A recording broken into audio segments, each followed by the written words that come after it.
Hello, everybody. This is Heavy Things Lightly. You knew it before as Watar. A lot of people are asking about that. Hey, today, Simon Scionka, filmmaker extraordinaire, Sacred, Alaska, gets into the deep ideas of how does one be in something and not be of it.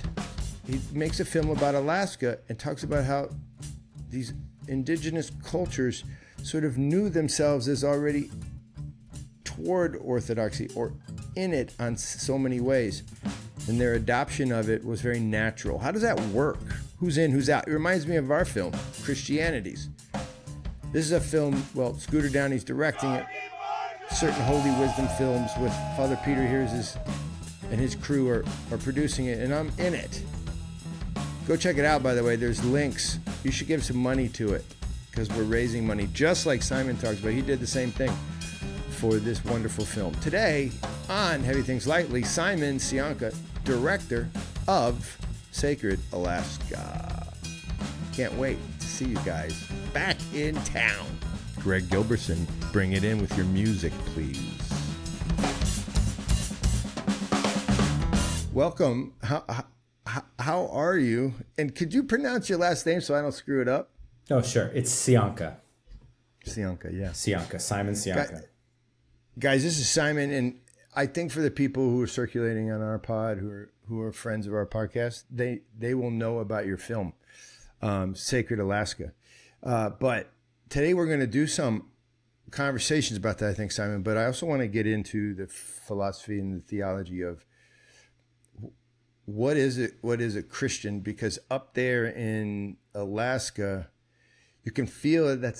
It's an underlying almost like rhythm to the whole film, which is like we were already of that. We weren't it. We were of it, and that's a really interesting conversation. I think I want to get into. But so tell us, the film's sort of on tour right now, right? Is that how you would describe Sacred Alaska? It's debuting all over the place. Is that true? Sure. Yes.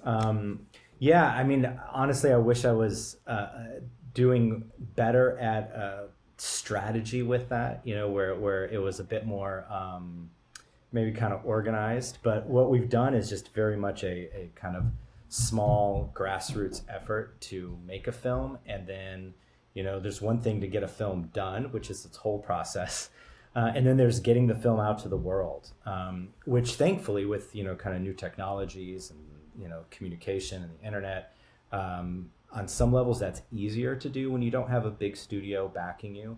But it's also kind of challenging, you know, and there's a lot of logistics and a lot of things to work on. But yes, the film has been, we've really been kind of doing a strategy where we find a local partner in a particular city, usually through a church parish community that's willing to host it, and then find your local movie theater or another venue that is a good public space to show a film, and then we can provide the film. And we've been doing that as kind of these kind of special events, one-off events, kind of a theatrical release, but on our own kind of independent terms and ways. So it's been slow.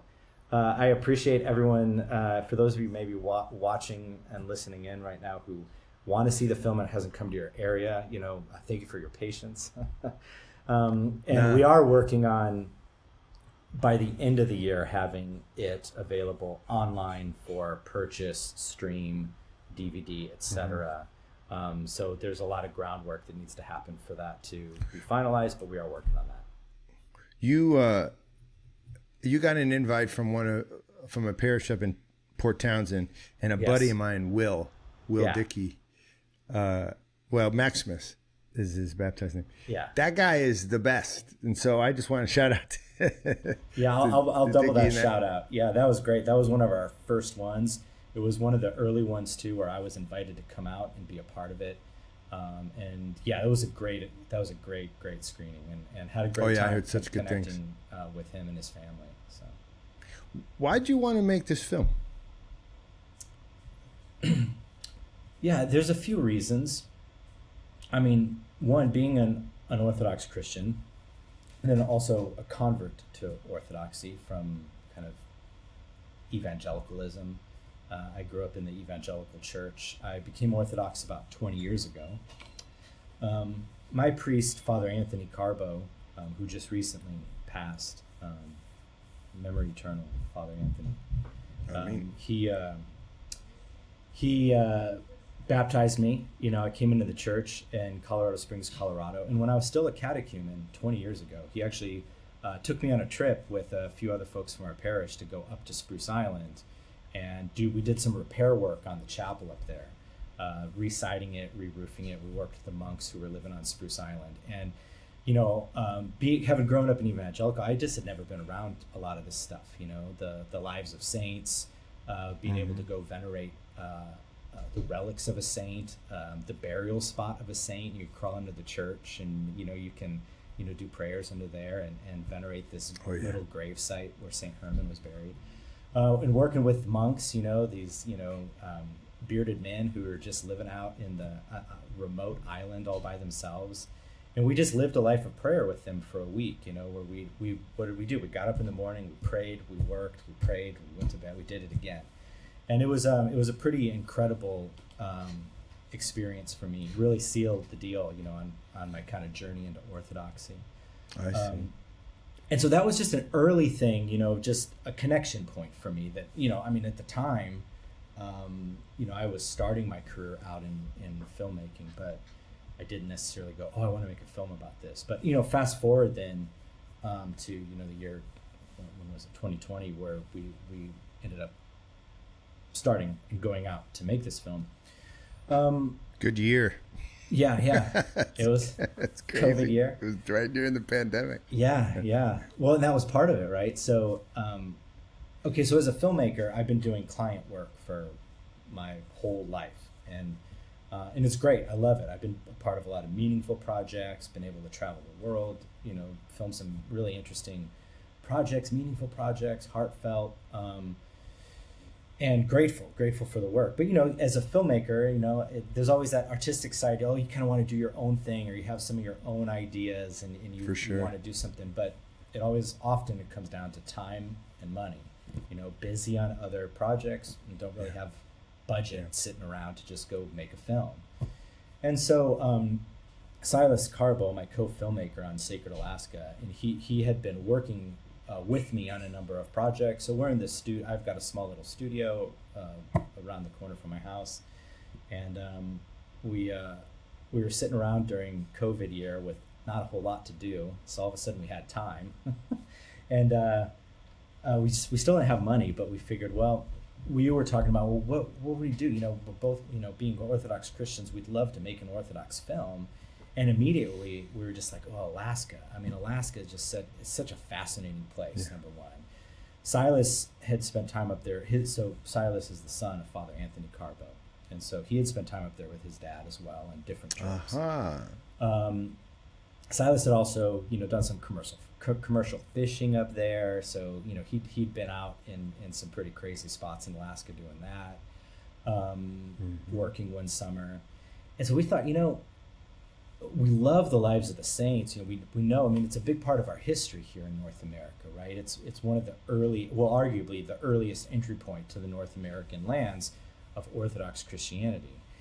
And then the previous year, we had met Father Michael Alexa, who wrote the book Orthodoxy Alaska and some other books on Orthodoxy in Alaska, Lives of the Saints, you know, talking I've seen some of his lectures. Yeah. Amazing. And so he's well known. Great, so he had, on one of his lecture circuits, he had come through our area. And, you know, he's such a great storyteller, which I was like, oh my goodness, this man would be so good in a documentary. And Silas and I, you know, we knew him. We had a bit of a relationship with him, and we had some other connections up there. And we just thought, well, let's, you know, we're both inspired by the stories, both of just wild Alaska, as well as the lives of the saints. And that was kind of the seed, you know, we're like, well, we could go up there and at least, you know, start gathering some things on the lives of the saints, film some beautiful footage of Alaska, and see if we could put together a little thing. Once you go, though, and raise some money. Once you go, it's gonna all change. Once you get up there, you're gonna smell it and taste it, and you're gonna have to do it. That's the way it's gonna work. And we just kind of was like one step at a time. We thought we could go up there, film an interview with Father Michael, film some footage on Spruce Island, build maybe a little website, trailer, shoot some photos, and see if we could raise some money. And so we because it was hard. It was really hard to get up there during COVID. The villages were all like on serious lockdown, so we couldn't visit villages.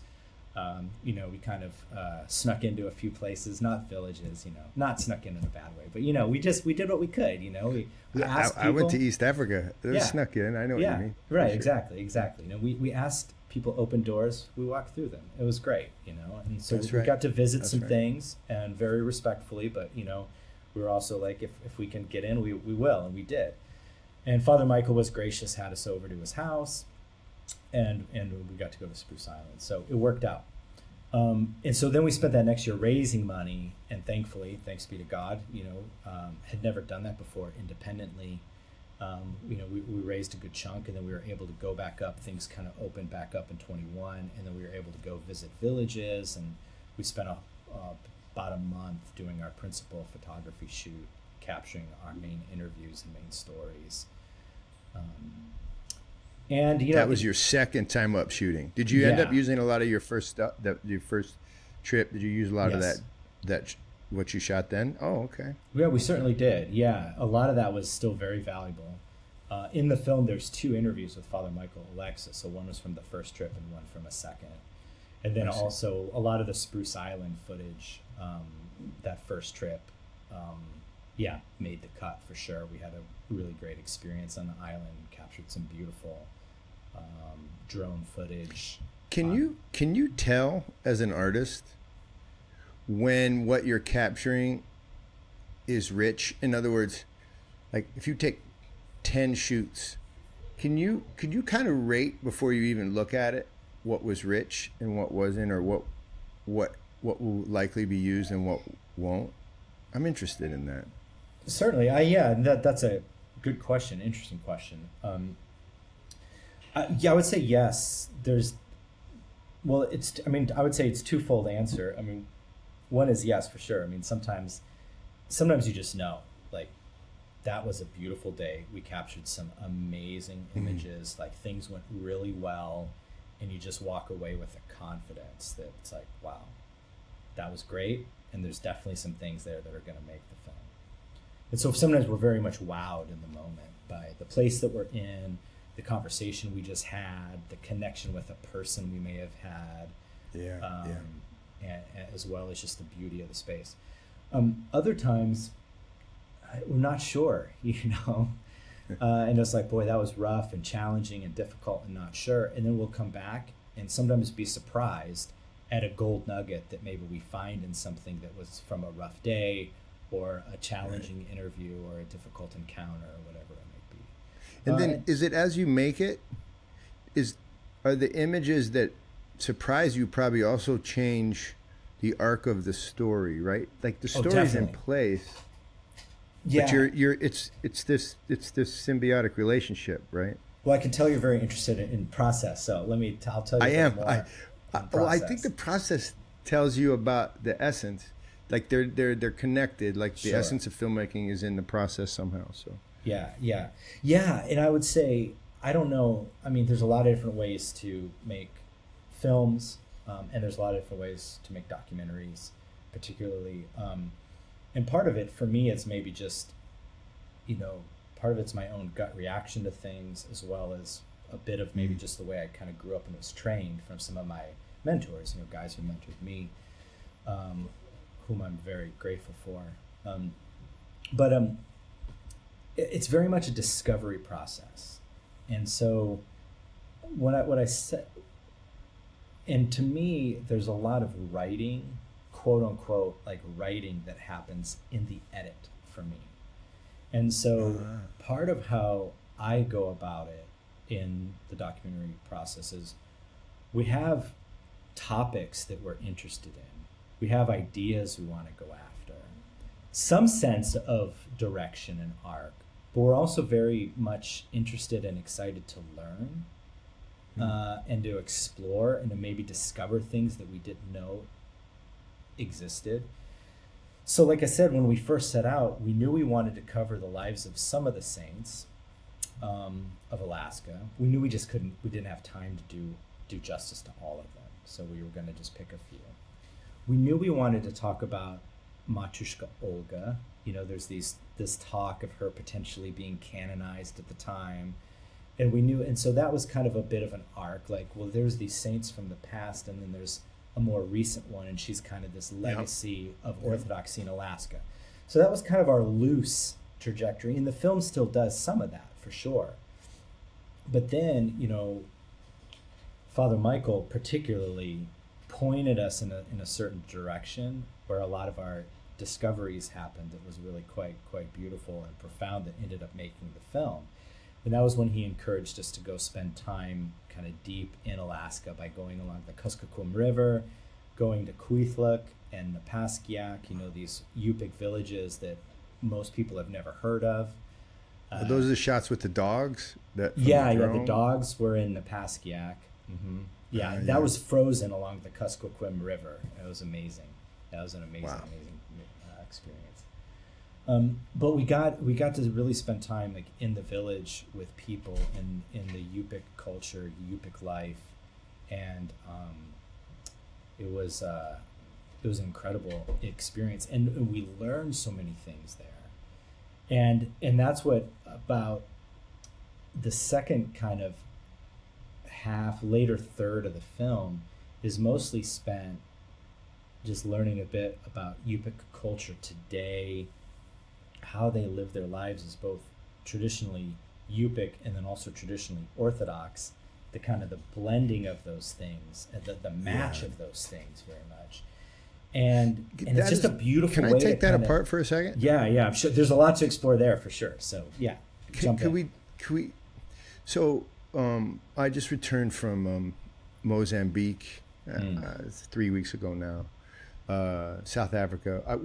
Our work, first things, we immerse. So your immersion, you know, the scenes of you going out, and our guys go out and do that, and then they stay for 2 years. And so what happens is they adopt the rhythm of the culture if they do their job. So I've seen a lot of the film. I haven't been to one of the releases. I haven't been to one of your showings. But take apart for me, there's this underlying story in there that the Yupik were already understanding Orthodoxy. In other words, it wasn't like they were totally separated or unaware of the ideas that were coming to them through these saints and through the church. They were of it, but not in it. And one, does that sound true? And then two is how does one get in it in your mind? Is it a stark line, a black and white line? Is it a perforated line? What did Alaska teach you about this becoming concept? Mm-hmm. Yeah, I mean that's obviously a lot of what's in the film is kind of exploration around some of those themes, those connection points, and then even deeper so. I mean the person to read and listen to would be, you know, Father Michael Alexa, who really has an ability to just communicate those things in both a profound and deep way, but also a very kind of gettable way where you go, oh wow, that's beautiful. His words are very clean, right? Mm-hmm. Yeah, very much so. Just a masterful storyteller. But yeah, both. So part of it was obviously like, you know, his content that he shared that's in the film, but then also just when we really spent time with folks and got into their rhythms, to hearing from them and letting them sort of share in their own way, which oftentimes is simple, quiet, slow. And at first, some of that was even a challenge, you know, and this is one of those like challenges we faced that really also impacted the kind of final edit of the film in a good way. But we kind of had to learn to just slow down and kind of embrace their pace and their way of communicating, their way of life, and also let that kind of live in the film that way. So sometimes very much in filmmaking, right, you want things to move and pace in a certain way, and cuts and edits, and and condense things, and there's moments of that certainly that happen, but there's some eupic moments in the film that we just really had to allow to let it breathe and let it be the way people spoke and the way people communicated and the way they shared, and their tone and their kind of patience and kind of humility, and so I'm grateful for that. And sorry, I'm jumping a little bit off of your question no, it's into okay. Something else, but no, but that helps. Yeah, that helps. You had to demonstrate the actual reality of. We're talking about pacing too in our movies, Christianities we're working on, and I see it like in these places.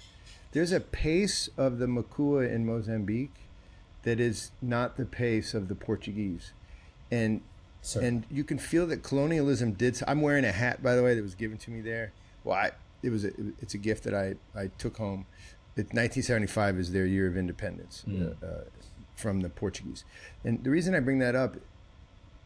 There is not a symbiosis there that things Portuguese or things Catholic don't feel utterly embraced the way that they're portrayed in your film. Now, don't get me wrong. There's Catholics there who are Makua, Mozambican, African, and are very much believers. Don't get me wrong.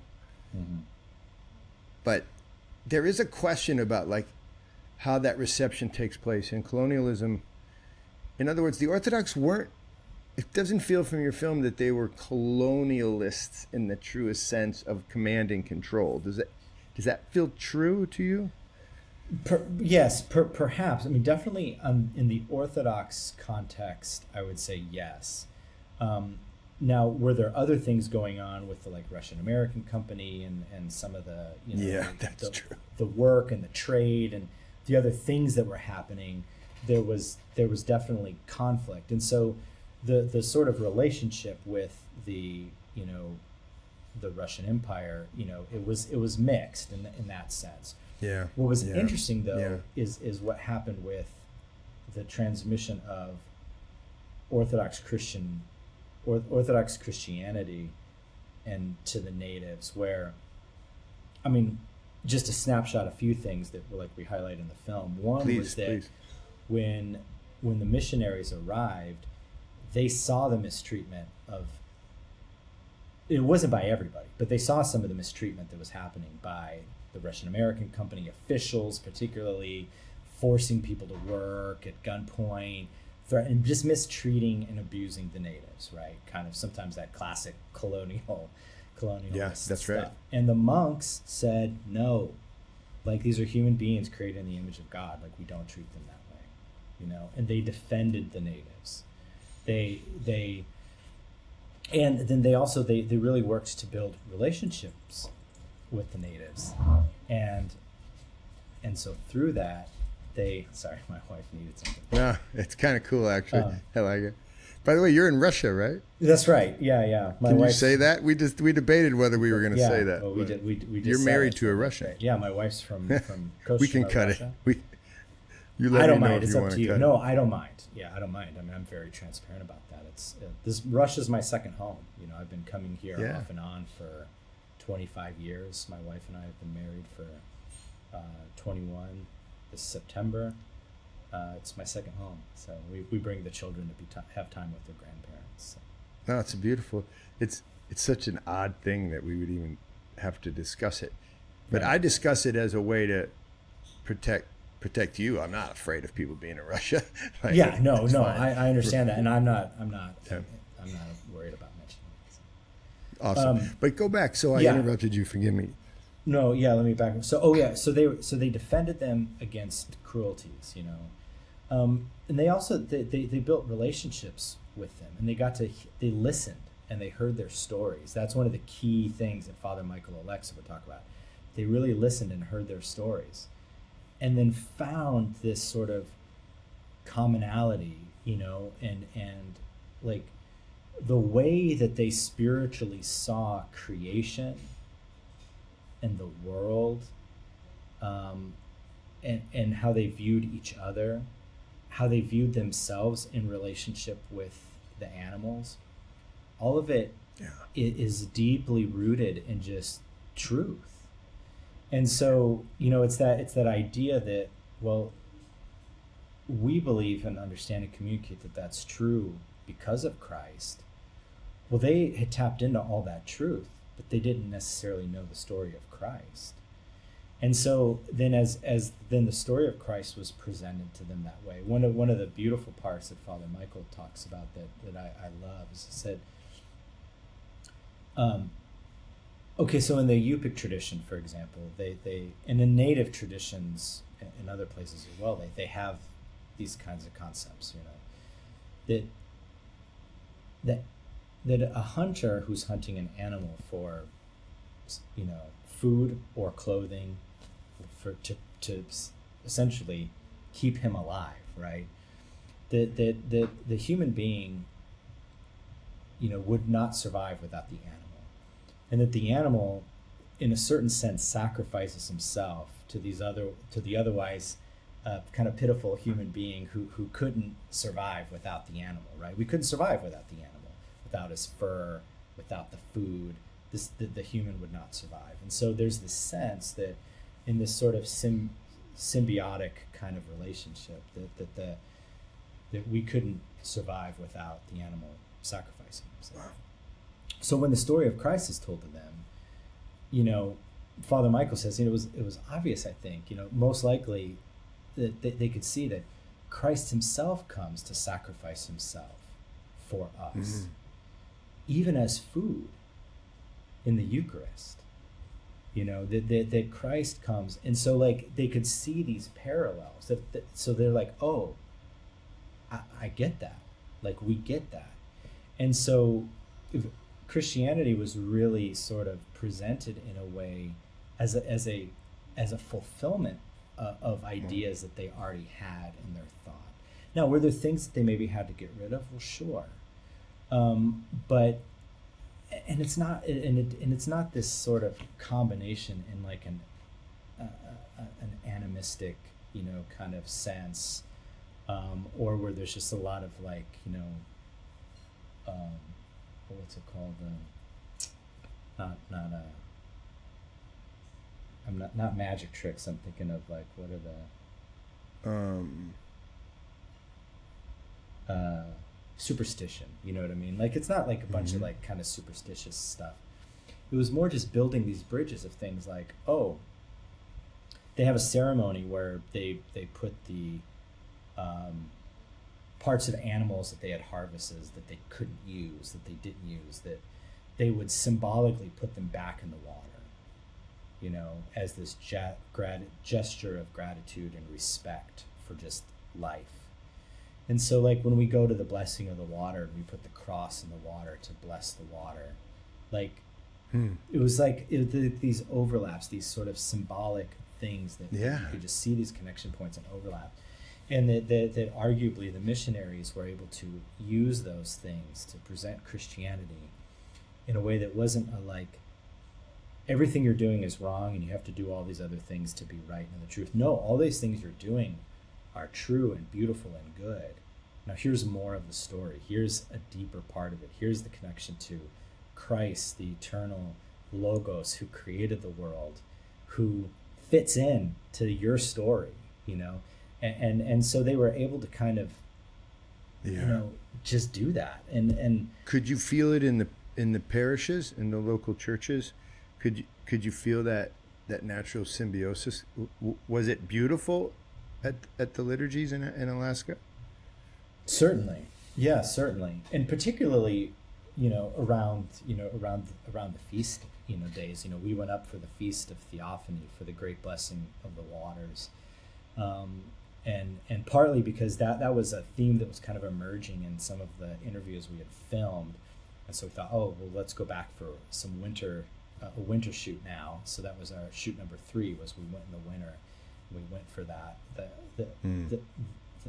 that feast, and yeah, I mean, just it's the rhythm. There's this kind of simple life in the village, and the kind of rhythms of how they work, how they fish, how they prepare food, how they care for one another in the community, and how they go to church and say their prayers, and that's part of it. And in some levels, it's simple.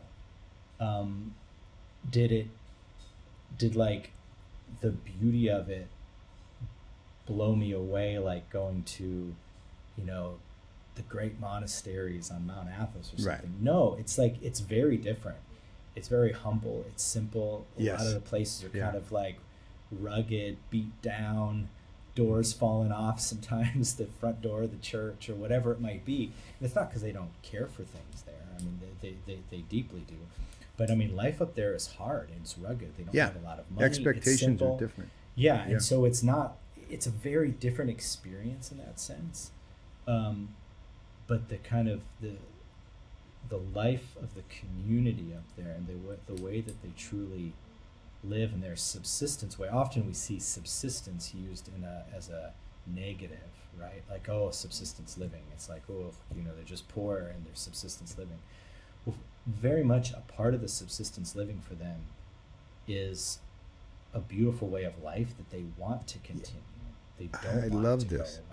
You know what I mean? This is my experience when I'm in West Africa or Sierra Leone, is if you just put a little trash out, like you think you're putting it in a trash bag and putting it out, and you're even taking it out back of the village and throwing it out, they'll come and get it and they'll use it.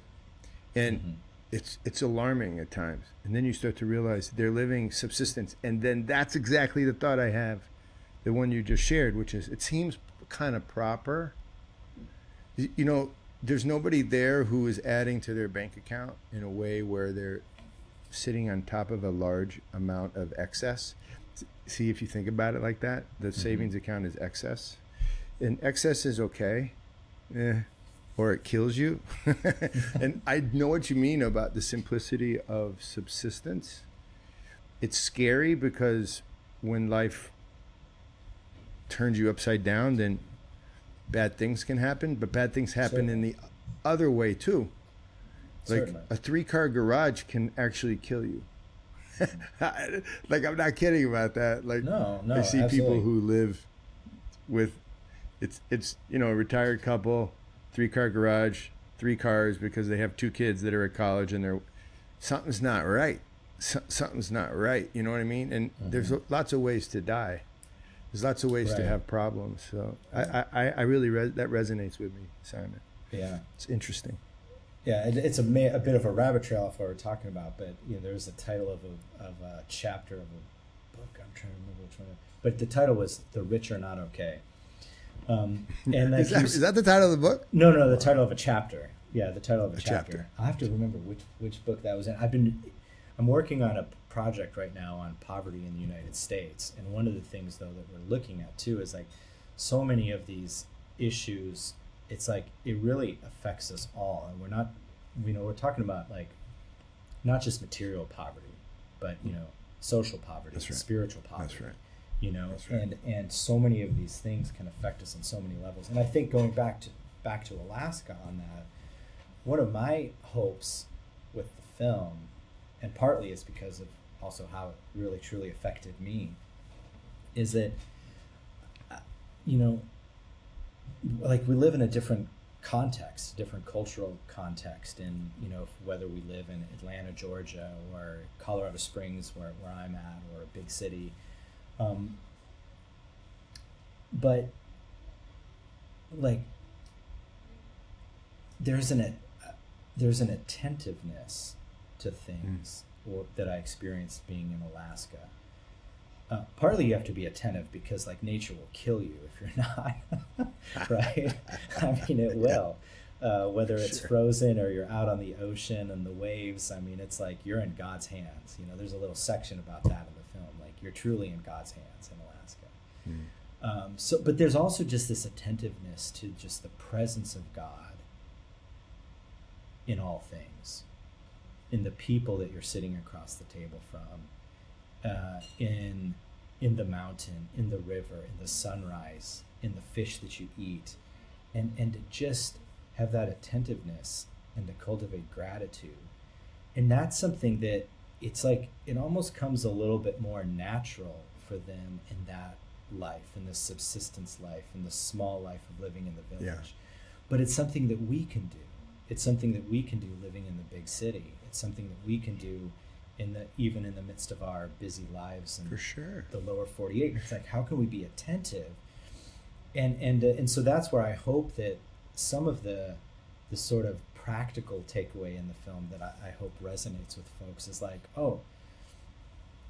like there's a way I can do that. I can tap into that, or I can tap into that and cultivate that in my family, in my community, in the way I love my neighbor, in the way I serve someone in my church, in the way I am a spouse, to my husband or wife.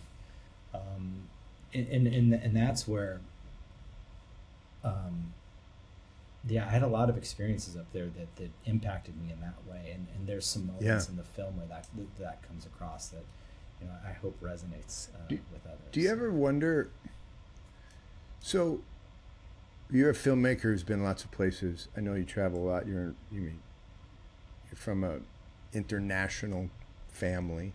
One of the things we constantly hear is when people get placed in places like Alaska or the places where we work, something about nature that teaches them. I wonder sometimes though if we miss in the urban landscape, for example, if you really pay attention. I'm from New York, more or less. Lived there a long time. My kids all born there. My wife's from there. If you really watch, you're really living among the trees called souls, called humans. Mm-hmm. There's a forest. It's a forest. Like, absolutely. I love it. Walk down Fifth Avenue. You're surrounded by this forest, but we tend to dismiss that as not as natural or important as a weekend in the mountains or something. Mm-hmm. And is it because the cruelty of the city, or is it because we've actually forgotten to see through a Christian lens? It's an interesting question. I know that people are benefited by the nature of Alaska. I always wonder if there's not another way to do it too, like you're saying, for everybody all the time. Certainly. I mean, I would think so. I think, and part of it is the attentiveness. I think to pay attention. To have that attention towards those things, and to be aware and to do things intentionally with others, our interactions with others, but yeah, I mean, definitely. I mean, in the city, I mean, that's just it. I mean, we live in this. This is the modern, in our modern world. I mean, in I think it's important to recognize our own context of where we're at. I think it's dangerous to say, oh, well, we should escape to rural Alaska and then our life's going to be better. Not necessarily.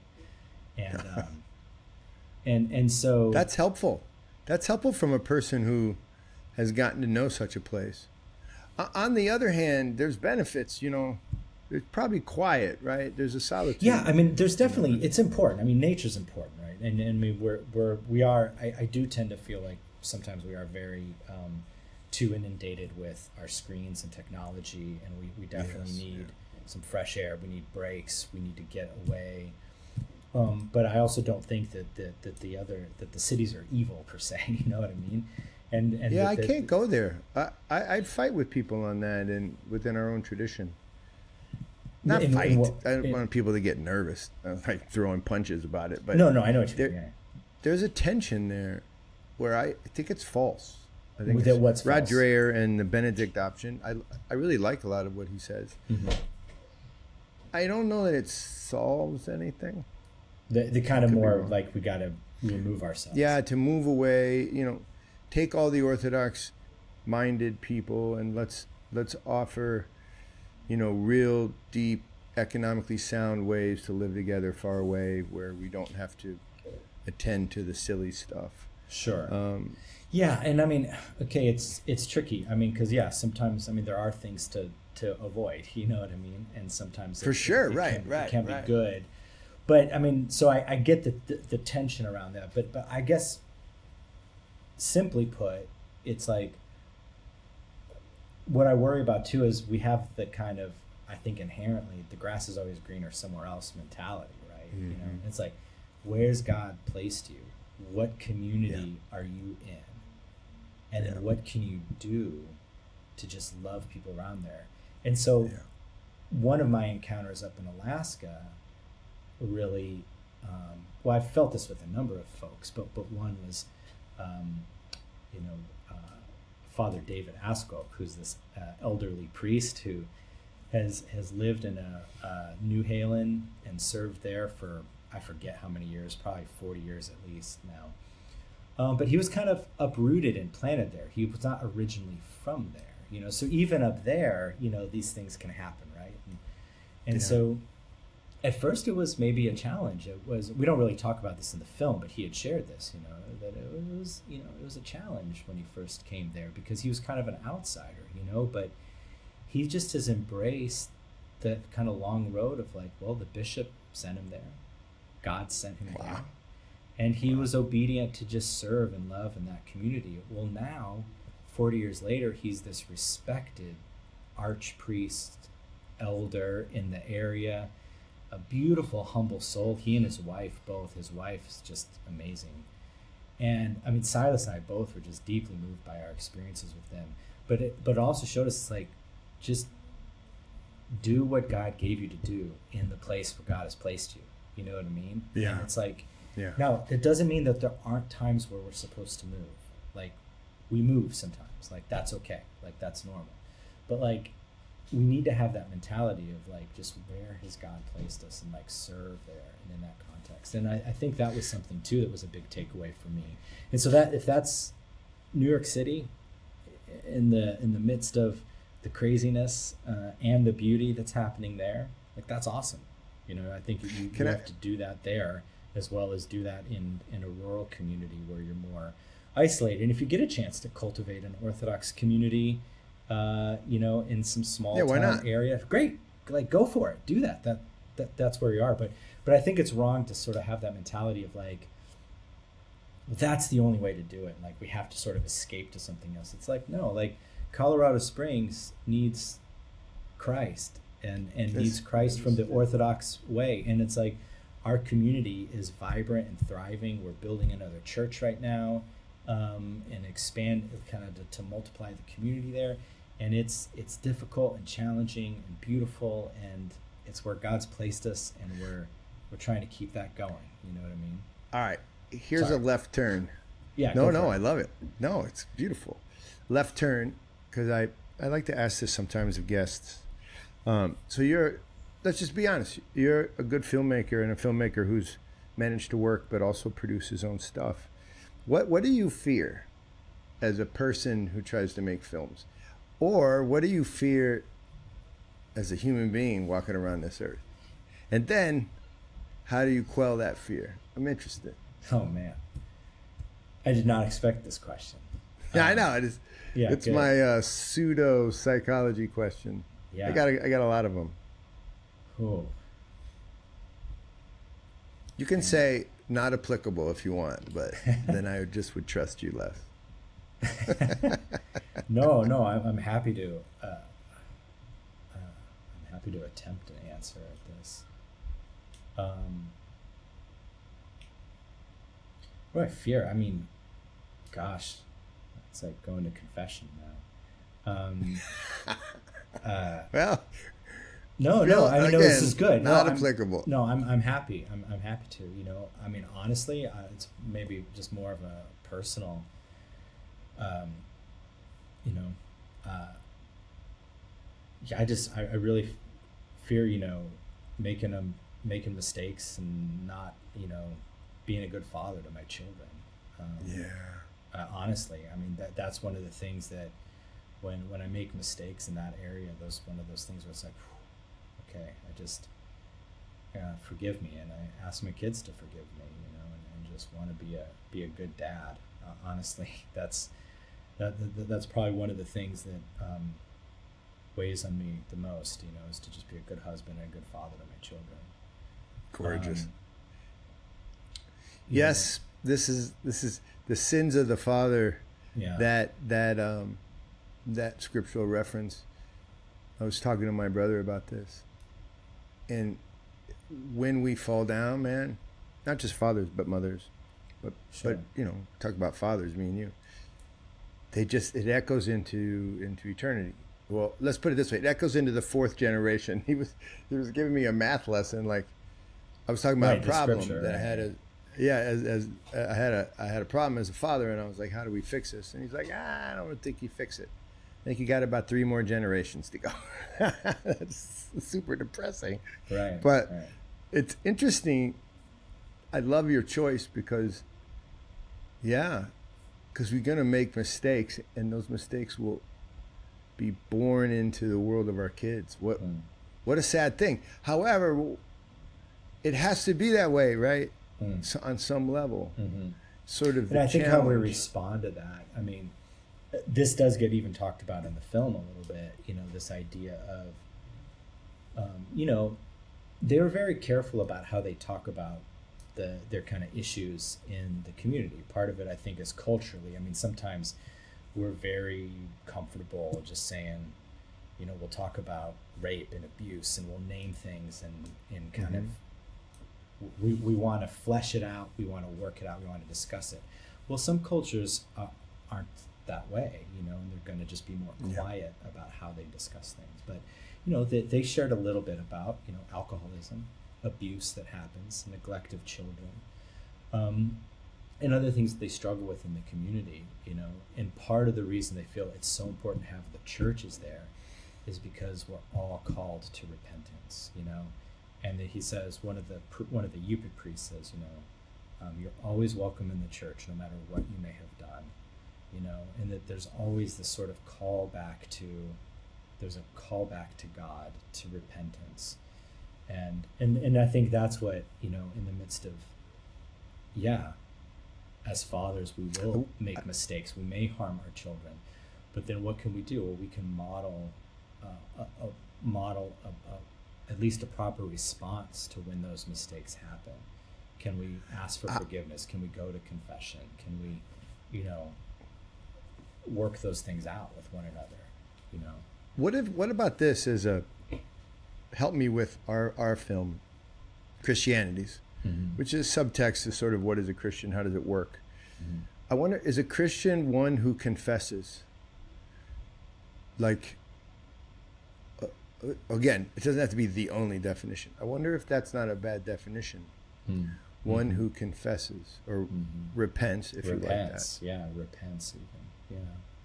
Yeah, I mean, I think it's one of the great calls. You know, one of the things that is strong in Orthodoxy, just from what I've learned, how I've kind of come in the church and you know, that the call to repentance. You know, it's always hard. You read the lives of these saints who live these extremely humble, saintly, beautiful lives of humility and love of Christ, and did extraordinary things. And it's like they were repenting till the end, and you're just like, oh my goodness, how what were they repenting of? You know what I mean? Like, how are they doing that? I know. It's hard to know. It's hard to grasp and understand, you know. But it's a big part of our tradition, and that kind of call to repentance. So I like that. I think that's a good one. That gets in there somewhere as an answer to the question. And then just do this with me. What's the hardest part about filmmaking? The part that fear is not. We don't have to go back to fear, but the part that you say, okay, you got to do it, and I don't really want to do it, but I got to do it. Well, I mean, on a practical side, it's like I have a love-hate relationship with editing. You know, editing is just the dive, especially the start, the diving into the edit it's just an overwhelming task at first. It seems overwhelming and nearly impossible. But then once you get to the finish line, it's quite rewarding. Editing's difficult. Editing sounds like it. Yeah, that makes a lot of sense. It's probably, and it's hours and hours. Right? It's tedious. Yeah. You know, I mean, I can't tell you. I mean, I should do the quick math on this sometime, but you know, we could have filmed about 20 hours of interview, you know what I mean? That ended up in our 90-minute film. So, Wow. Yeah, you know, and then just maybe on, you know, obviously too, I mean, anytime, honestly, I'm always leery about, you know, just, it's like I feel this call, if you will, and desire as a filmmaker to want to produce orthodox stories, you know, help get Right. these stories out.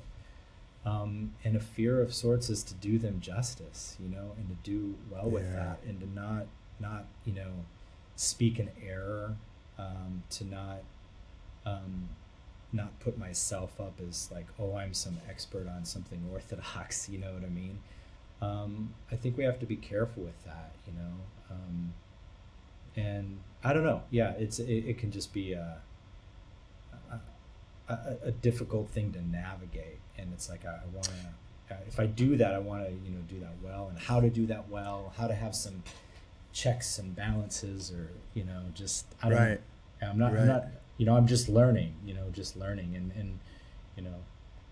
So yeah. I had such an interesting conversation yesterday.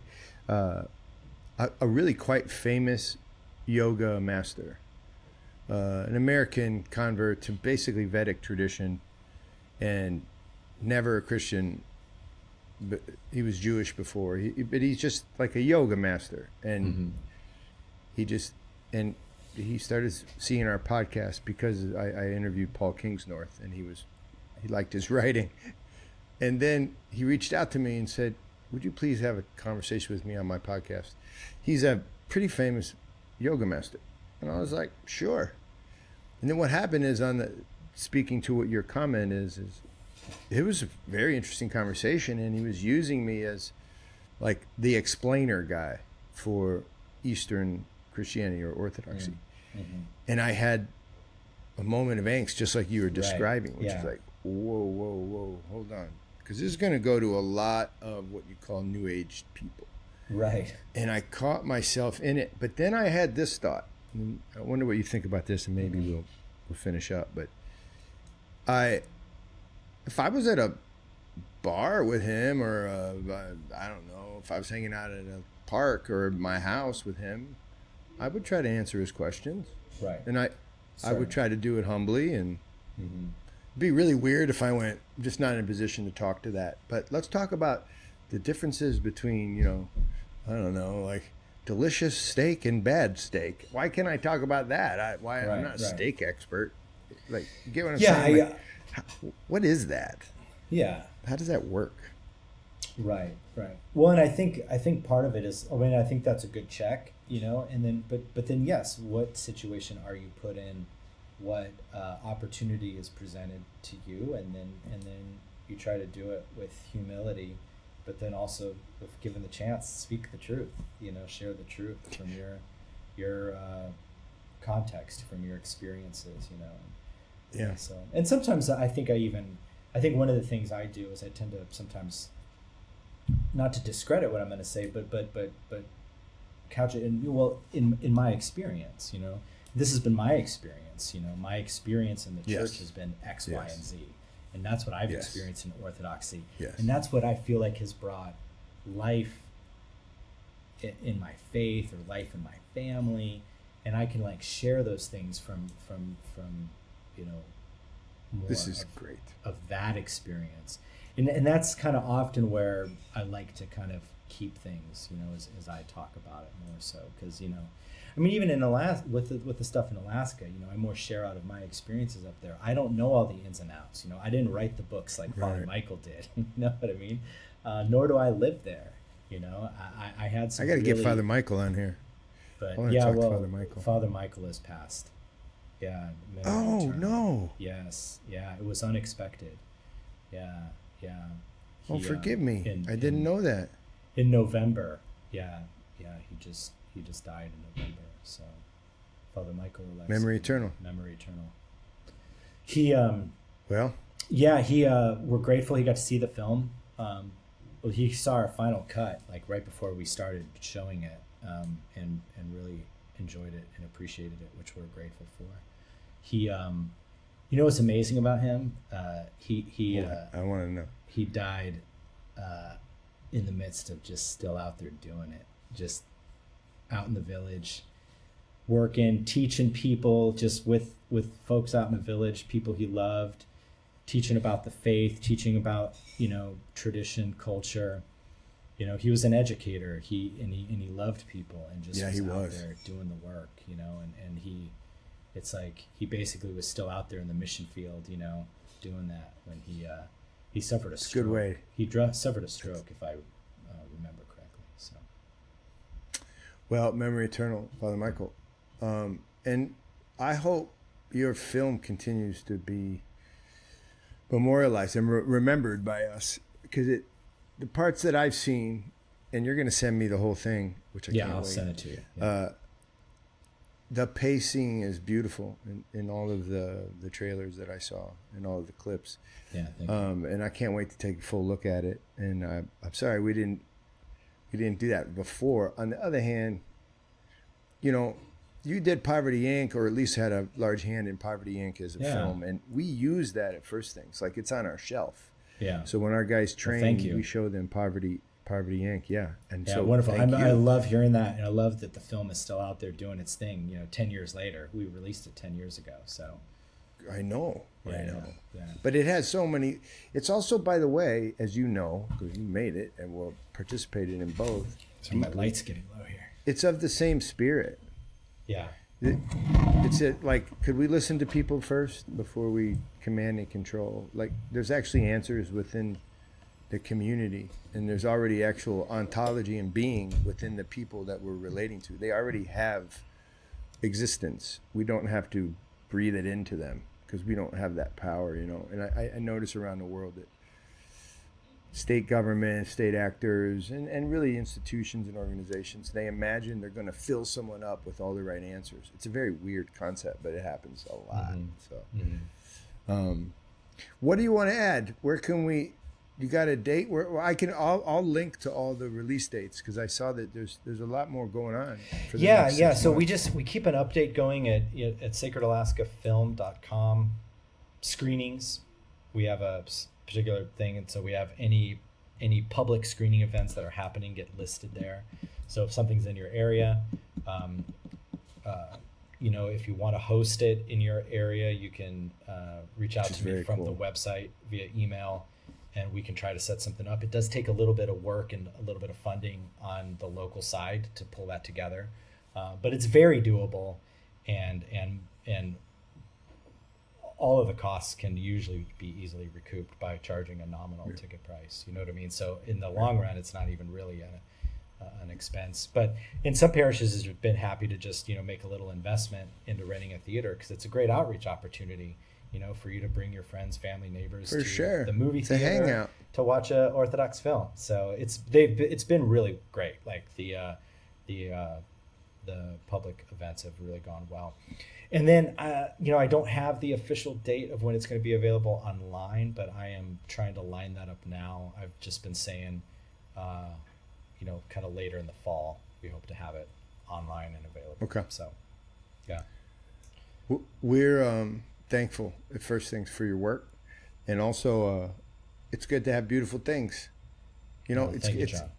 I think beauty is, you know, it's the most important tool for the changing anyone into anything. So let's keep going little 100%. By little. Yeah. We'll talk to you again soon. We finally caught up. Yeah, this is great. This was fun to and it was actually fun that we got to even have our first conversation, actual back and forth conversation, just doing this. So this is great. It's a great way to get to know you and for you to get to know me a bit more. And I look forward to more conversations. I hope we can meet up in person, and I cannot wait to come to your restaurant. Guys, if there is a thing that's more powerful than anything else that human beings do in order to, illumine wonder and bring joy, I think it would be called we create. In many ways, the act of creating is, the offering of joy. Not all things are equally beautiful, but the act is wonderful. And then when you can actually be a creator that brings beauty, I feel that's so godly. That's like God became like us so we could be like him. What? And I think being like him is like being beautiful.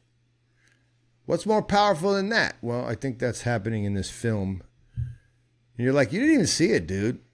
I saw a lot of it. And also I know Poverty Inc. and I know Simon and how he's going to direct. And I'm not worried about it. Plus, everyone's been calling me, why don't you have this guy on?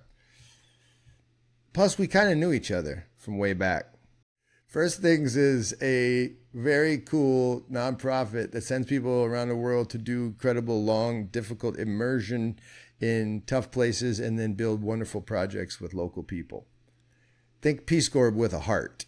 And you should become a field worker. We need you. Africa awaits. Please consider joining us in the field. It's the most beautiful and difficult thing. Let's go. Let's go. Would you guys just go and do stuff like support First Things in the film and then do stuff that actually makes a difference in the world of human beings? Whatever that stuff is in your neighborhood. Come to the restaurant, eat food. I hate that idea that eating food is going to make a difference. It'll make a difference to your belly. But weirdly, it has an impact because of the energy. Now, I sound like some New Age person, but because New Age stole stuff from us. Here's what I'm trying to say. When you eat together, and if you do it in this Georgia trip, and you come to the restaurant and do it, then what happens is there is an energy. Sorry, it just spills into the world, off the table, the altar, and into the world. Sound familiar? Communion. We should do this. This is the end of the show. Please consider supporting us monthly with a donation. I'm also looking for the big man or woman. Let's go, big woman. If they say like it's time for me to go all in. I've been blessed with cash moolah. And now I'm going to sidle up to a growing organization that's super cool but needs some help. And we're gonna usher in a brand new world. I want that person to call me. If you don't ask, it won't happen. Somebody else is out there going, I want them to call me too. Yeah, well, so what? I'm asking on a camera. I win. No, I don't win. There's no winning. There's just more goodness. Ladies and gentlemen, see you next time on Heavy Things Lightly.